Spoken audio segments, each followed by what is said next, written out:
Welcome into the Bills Chat halftime show. The Bills lead the Jets by a score of 20-3. This game has been all Bills. The Jets in this game just reminding you over and over again why they are perennially one of the worst teams in the league. Self-inflicted mistakes left and right.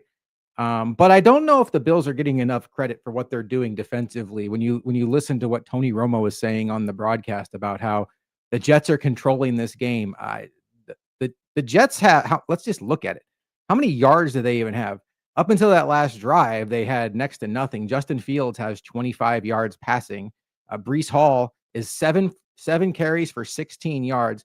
Just an absolute great answer by a Bills defense that was under the gun last week for how they performed in the win against Baltimore. It was a little bit too easy running and passing as Chad is filling up now. And the Bills, down Ed Oliver today, down Taron Johnson. We found that out about 2 hours before kickoff with a massive answer today. And so far, the Jets only have 3 points. I thought it was a very questionable decision by the Jets to take that field goal in that situation. And our guy Stokes in here, what was your heart rate when Josh ran off the field holding his head down? Well, it's funny you asked that, Stokes, because, and I know what you do for a living, you also had the same thought I did. I have a toddler kid, and I have a kid that's 11 years old. That's a nosebleed to me. Like right off the bat, I could just tell. But the way he ran off the field so aggressively, you could tell maybe there was something else there. And at first, I was very happy because when he's holding his head, as a fan, the first thing you're thinking is, please don't be a concussion, because that now he's out for the game. And now you're talking about bigger things than football and the way it looked. Holy cow. And for him to pull himself out of the game so aggressively, you're definitely thinking, okay, no, don't let it be a concussion. And then you get a look at it and it's like, it's just his nose. And that's great. Now it looks like it could potentially be broken and we'll see. I don't know that would necessarily cause him to miss any time. It certainly hasn't caused him to miss any time this game.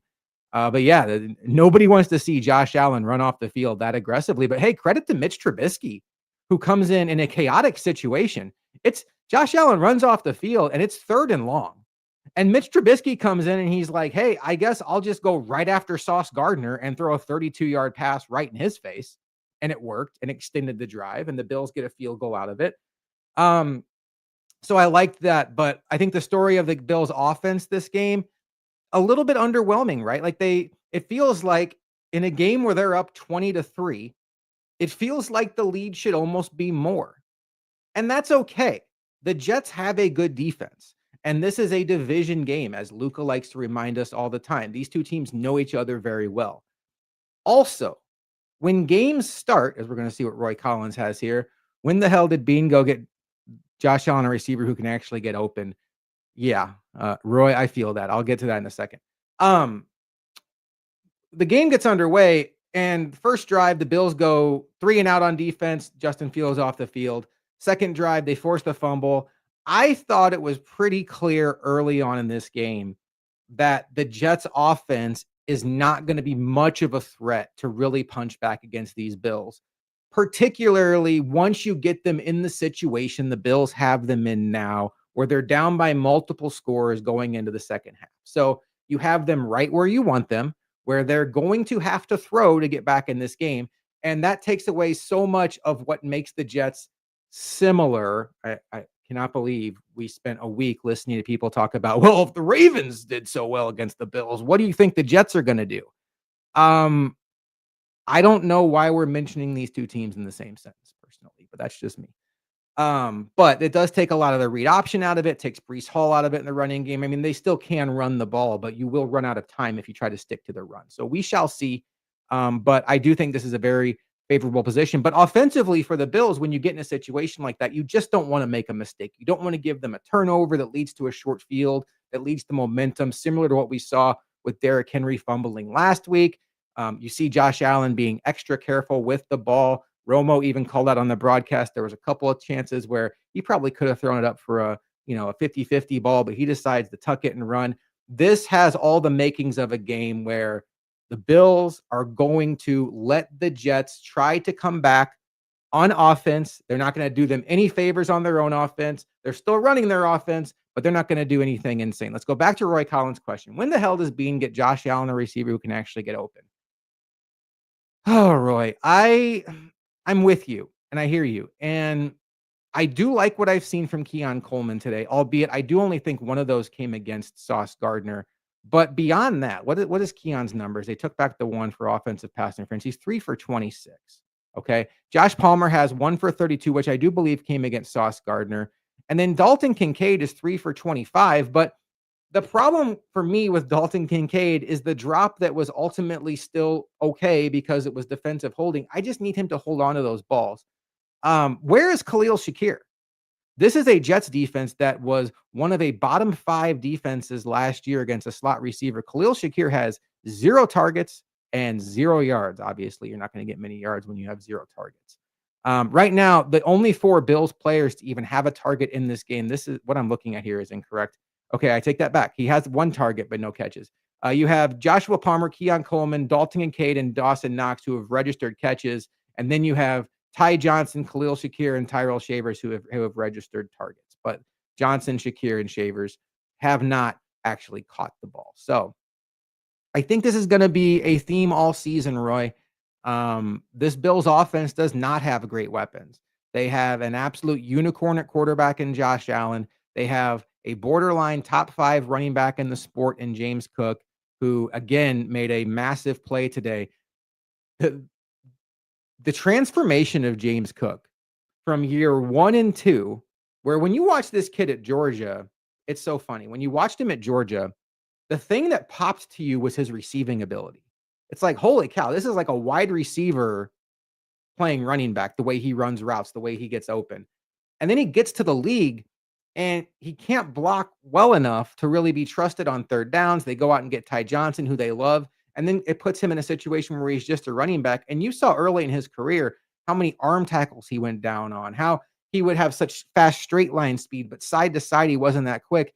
And the transformation of James Cook now with the contact balance he's showing, with his lateral agility, it is special, special stuff. I mean, I'm not putting him up there with Derrick Henry and Saquon Barkley and maybe not Bijan Robinson, but he's in that next tier.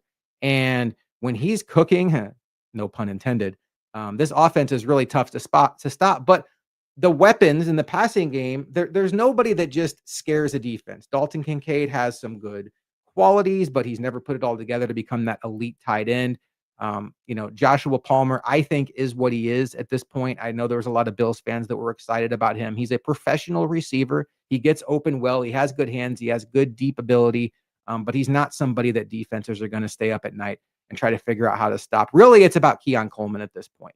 How much can he evolve in year 2? How far can he go? Because the sky really is the limit for Keon Coleman. I don't know that he's ever going to be an elite separator, but he is the guy that still has the untapped potential. And what the Bills did in the draft by not adding another receiver until the 7th round was they didn't give themselves another mystery box at receiver to go to. Beyond that, they have Curtis Samuel, who can't get a jersey on game day.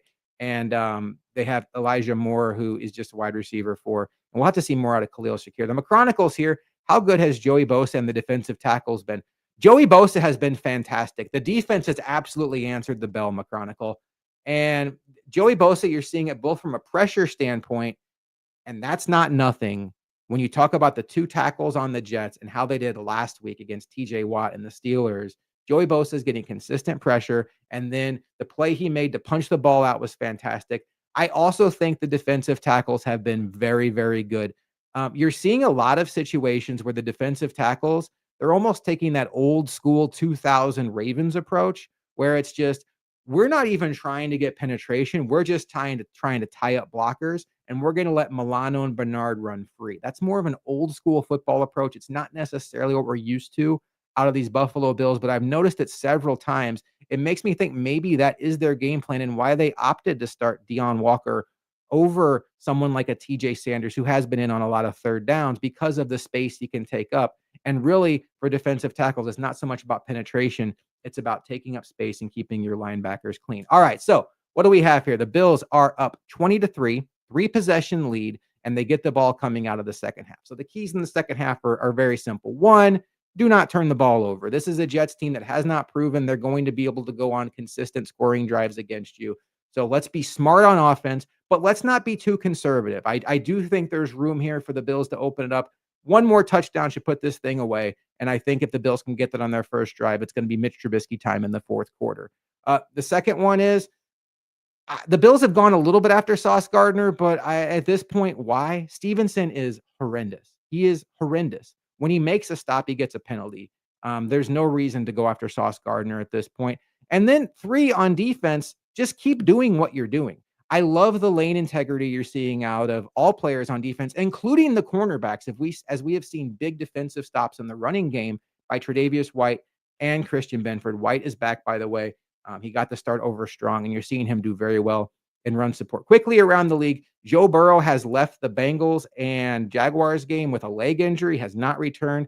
That is a massive development in Cincinnati. I have not seen an update on how bad that ankle injury is, but this is a guy that we know when he's playing can be as good as anybody in the sport, but the problem is keeping him on the field.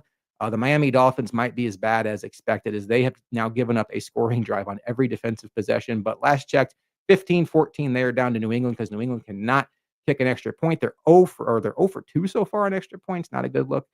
Outside of that, the Giants are beating the Cowboys. Not a whole lot going on as far as Bills meaning goes, but for now, get this game to the garage, enjoy it, and then get ready for Chiefs Eagles. Fly, Eagles, fly. I think we can all relate to that.